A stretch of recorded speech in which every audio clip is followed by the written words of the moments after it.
FM 92.9 اور cable net 88.9 پر یہ radio آپ کی آواز ہے۔ سامعین ناظرین، یہ گپ شپ کی شکل میں جو ہے پروگرام جاری ہے۔ سامعین، لوگ اب تنگ پڑ چکے ہیں، لوگ اب چاہتے ہیں کہ یہاں ڈنمارک کی سیاست جو ہے وہ 100% ہی ہونی چاہیے۔ ہم اس ملک میں رہتے ہیں، ہم اس ملک کو ہمیں ووٹ کا حق ملا ہوا ہے، جہاں ہمارے پاس ووٹ کا حق نہیں ہے وہاں ہم بہت شور ڈالتے ہیں، ہمارے حقوق ہمیں ملتے نہیں ہیں۔ ہمارے حقوق سے مراد ہے جو ہمارے پرابلم مسائل ہوتے ہیں جو حل ہونے چاہیے وہ ہمارے حل نہیں ہوتے۔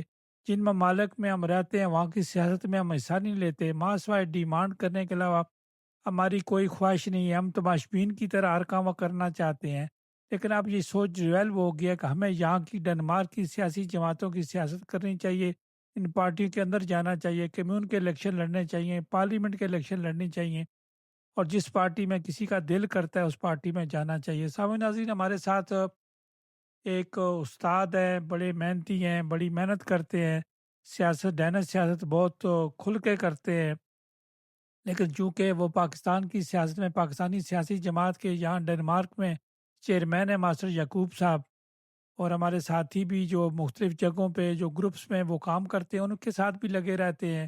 ماں صاحب، ایک بار پھر آپ کو خوش آمدید کہتے ہیں۔ راج صاحب، آپ کا بہت شکریہ۔ آپ نے مجھے موقع دیا کہ میں اپنے خیالات کا اظہار کر سکوں، تو میں سب سامعین کو آپ کے ریڈیو کی وساطت سے بہت بہت السلام علیکم عرض کرتا ہوں۔ راج صاحب، والسلام ماں صاحب، میں نے چھوٹی سی تمید باندھ دیا اور آپ اکثر یہاں ڈنمارک کی طرف توجہ دلاتے رہتے ہیں، یہاں کی چھوٹے موٹے ویلاگ کی طرح آپ کو جو ہے فلمیں بناتے بھی رہتے ہیں، اور اس ملک کے ساتھ آپ کی محبت ہے اور آپ تربیت بھی کرتے رہتے ہیں، لیکن آپ اپنی جماعت کے ساتھ بھی مخلص ہیں، فیئر ہیں۔ لیکن اب یہ آہستہ آہستہ بات آ رہی ہے کہ انڈیا کی کوئی سیاسی جماعت یہاں نہیں ہے، ہماری مار طریقے کی سیاسی جماعت ہے اور اس میں ہم خود کفیل ہیں۔ اس سے بجائے ہمیں فائدہ ہونا کہ ہم آپس میں ڈیوائیڈ ہو جاتے ہیں، چاہے جماعتوں میں بھی خود ڈیوائیڈ ہو جاتے ہیں، گروپس بھی بن جاتے ہیں۔ تو ایز اے استاد آپ کیا کہیں گے؟ راج صاحب، آپ کا بہت شکریہ۔ آپ مجھے موقع دے رہے ہیں، تو میں عرض کرنا چاہتا ہوں کہ ڈنمارک ہمارا نمبر 2 ملک ہے۔ ہم یہاں رہتے ہیں، کام کرتے ہیں، بچے ہمارے اسکول میں جاتے ہیں، تو میرے خیال میں نیکسٹ جو جنریشن ہے ان کا جو رجحان ہے وہ ڈنمارک کی طرف ہو رہا ہے۔ ہم جو پرانے آئے تھے، ایک تو زبان کا پرابلم تھا، دوسرا کچھ ہمارا لنک جو ہے وہ سیاسی جماعتوں سے تھے، لیکن وہ آہستہ آہستہ ختم ہی ہو جانا ہے، کیوں یہاں پر ہمیں پوری توجہ دینی چاہیے۔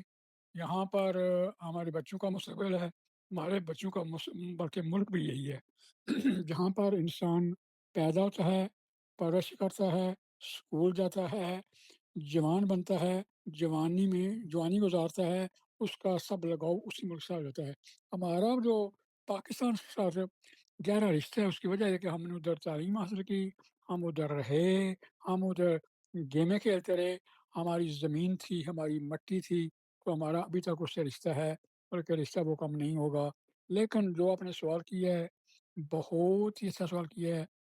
اگر واشنگٹن میں ادھر میئر بن سکتا ہے، لندن میں میئر بن سکتا ہے، تو ہمارے کیوں نہیں میئر بن سکتا؟ اس میں سب سے بڑی وجہ ہے کہ ہماری جو فنڈامنٹل جو ہے نا ڈفرینسز، وہ نہیں ختم ہو رہی راج صاحب۔ وہ فنڈامنٹل ڈفرینسز جو ختم ہوں گی، ہم ایک دوسرے کو تسلیم کریں گے، ایک دوسرے کو ووٹ دیں گے، تو انشاءاللہ ہم بنیں گے۔ دیکھو، کچھ لوگ ہیں وہ بڑی ہمت کر کے آگے آ رہے ہیں، لیکن ہم کا ساتھ نہیں دیتے ہیں۔ ہمارے مسائل ہیں، ہمارے فرد مسائل ہیں جو حل طلب ہیں، اور وہ اس طرح ہی حل ہو سکتے ہیں کہ ہم سب مل کر اتفاق سے، محبت سے اپنی پرانی جو باتیں ہیں ان کو ختم کریں، جو مطلب ہے کہ جو ہم سٹ بورنگ ایسی وہ ختم کریں، پاکستانی کلچر کو ختم کریں، ہم ڈینش کلچر کو اپنائیں، اور ڈینش کا کلچر کو اپنا کر یہاں کے مطابق ہم سیاست کریں، تو پھر ہی ہم ترقی کر سکتے ہیں۔ ہمارے مسائل ہیں وہاں۔ میں ایک ذکر کرتا ہوں کہ میری ایک رشتہ دار عزیزہ ہے، وہ گزشتہ 26 سال سے 28 سال سے یہاں رہ رہی ہے، اور اس کے 4 بچے ہیں، اور جو بڑی بیٹی ہے وہ میڈیکل پڑھ رہی ہے، میڈیسن میں، چھوٹی جو ہے وہ کیا کہتے ہیں اس کو، اکنامک پڑھ رہی ہے، تو اس طرح دوسرے بچے کالج میں پڑھتے ہیں، لیکن اس کے ویزے کا مسئلہ ابھی بھی اڑا ہوا ہے۔ بات یہ ہے کہ اس نے ویزے پر ویزے لگاتی رہی ہے، اس کا جو مرد ہے اس کی جو اکنامک پوزیشن ہے بہت اچھی ہے، وہ پیسے خوب کماتا ہے، اپنا مکان ہے،